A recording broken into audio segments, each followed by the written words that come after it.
नमस्कार दोस्तों, स्वागत है आप लोगों का फिर से एक बार हमारे इस YouTube चैनल पर। दोस्तों, आज आपके सामने एक अद्भुत जानकारी लेकर के उपस्थित हुआ हूँ। इस अद्भुत जानकारी को सुनने के बाद आप लोगों को यकीन हो जाएगा कि कलयुग अब अपने अंत के संकेत दे रहा है।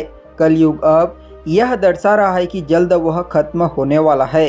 जी हाँ दोस्तों, जिस प्रकार से सारी जगहों से कलयुग के अंत के संकेत मिल रहे हैं, उसी प्रकार से आने वाले समय के अंदर यह घटनाएं घटित हो रही है। वह चारों तरफ से एक ही जगह की ओर इशारा कर रही है कि अब कलयुग का अंत आ गया है। अब हम लोगों को संभलने का ज़रूरत है।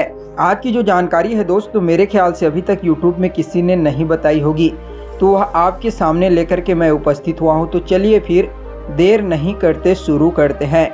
दोस्तों, जिस प्रकार से अभी आपने देखा अमरनाथ जी के अंदर भगवान शिव का रौद्र रूप देखने को मिला, बादल फटने की घटना दिखाई दिए, जिसमें कई लोगों को विपदाओं का सामना करना पड़ा, कई लोगों को प्राकृतिक आपदा की मार झेलनी पड़ी।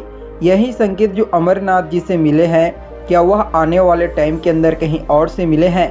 जी हाँ, भगवान शिव ने एक जगह से और संकेत दिए हैं।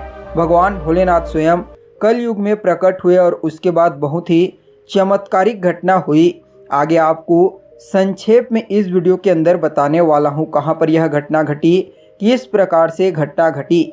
उससे पहले मैं आपको बता दूं, जिस प्रकार काशी विश्वनाथ मंदिर से संकेत मिल रहे थे, द्वारिकाधीश से संकेत मिल रहे थे, केदारनाथ और बद्रीनाथ धाम से संकेत मिल रहे थे, उसी प्रकार से यह चारों धामों से रिलेटेड जो संकेत मिले हैं दोस्तों, यह घटना केवल एक चीज़ की ओर इशारा कर रही है कि अब कलयुग के अंत का समय आ गया है।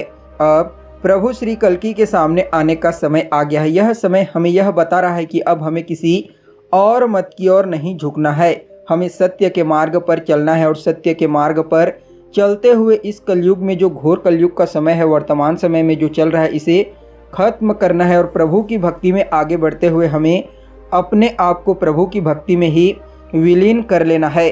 दोस्तों, जो यह घटना घटित हुई है वह यूपी के मऊ जिले में घटित हुई है। जी हाँ दोस्तों, उत्तर प्रदेश के मऊ जिला में एक विचित्र और अद्भुत घटना घटी है, जो पूरे देशवासियों के लिए गौरव की बात है। प्रभु शिव ने स्वयं अपने एक रूप में दर्शन दिए हैं। यह घटना बहुत ही अलौकिक घटना है। प्रभु शिव जिनके बारे में हर कोई जानता है, हर किसी को इनके बारे में मालूम है, मुझे बताने की ज़रूरत नहीं है। कहा जा रहा है कि कल भगवान को आने से पहले भगवान शिव का तांडव शुरू हो जाएगा। जी हाँ दोस्तों, जब कल की भगवान आएंगे तो उससे पहले भगवान शिव अपना तांडव शुरू कर देंगे और पापियों का विनाश करेंगे, क्योंकि भगवान शिव को सृष्टि के संहारक के रूप में जाना जाता है और वही हैं जो पापियों का संहार करते हैं। और कलयुग के समय में इन पापियों का संहार करने के लिए भगवान बार बार यही संकेत दे रहे हैं कि अब मैं आने वाला हूँ। दोस्तों, भगवान शिव ने भगवान विष्णु के जिस प्रकार से जब श्री राम का जन्म हुआ था, प्रभु शिव उनके छोटे बालक के रूप में दर्शन करने के लिए गए थे। जब श्री कृष्ण का जन्म हुआ था, तब भी एक साधु के रूप में उनकी माता के पास गए थे और माता के पास जाकर के उन्होंने अपनी लीलाएं, जो बचपन की लीलाएं हैं, वह भगवान विष्णु सारी लीलाएं उन्होंने देखी थी। और उन अलौकिक लीलाओं का बहुत ही अच्छे से विवरण आप लोगों ने सुना होगा, देखा होगा। और दोस्तों, यही कलयुग का समय है जब कल की भगवान अवतरण होंगी। भगवान विष्णु के 10वें अवतार यानी कि कल की भगवान आने से पहले ही भगवान भोलेनाथ यह सारी घटनाएँ दिखा रही हैं, सारे चमत्कार दिखा रहे हैं। अब आप भी इस बात को समझ जाएंगे कि जो घटनाएं घटित हो रही है आने वाले टाइम पर, जो भविष्यवाणियां की गई है कलयुग के अंत का। दोस्तों, कलयुग के अंत के समय में सारी पृथ्वी डावाडोल हो जाएगी। जल प्रलय के कारण कलयुग का अंत होगा और यह जो जल प्रलय है उसी की ओर इशारा कर रही है। दोस्तों, चलिए अब बताते हैं वह कौन सी घटना है।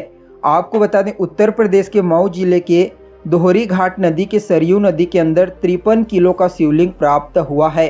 और दोस्तों, यह जो शिवलिंग है यह स्वयं अपने आप प्रकट हुआ है और यह चांदी का शिवलिंग है। ऐसा कहा जा रहा है कि भगवान भोलेनाथ स्वयं अपने आप प्रकट हुए हैं। और क्यों ऐसा कहा जा रहा है कि आने वाले समय में प्रभु शिव अपने आने के संकेत दे रहे हैं। जिस प्रकार कई नदियों के पास तालाब का जो जल है वह गुलाबी रंग का हो गया है, वैज्ञानिक भी इन कारणों को नहीं पहचान पा रहे हैं। तो सरयू नदी के अंदर एक व्यक्ति को जब वह पूजा कर रहा था, तब 53 किलो का चांदी का शिवलिंग मिला। अपने आप में यह एक बहुत ही बड़ा रहस्य है और इस बात की पुष्टि अपने भारतवर्ष की मीडिया भी करती है। तो दोस्तों, आज के लिए बस इतना ही। फिर मिलते हैं एक नए और ताज़ा एपिसोड में, तब तक के लिए नमस्कार।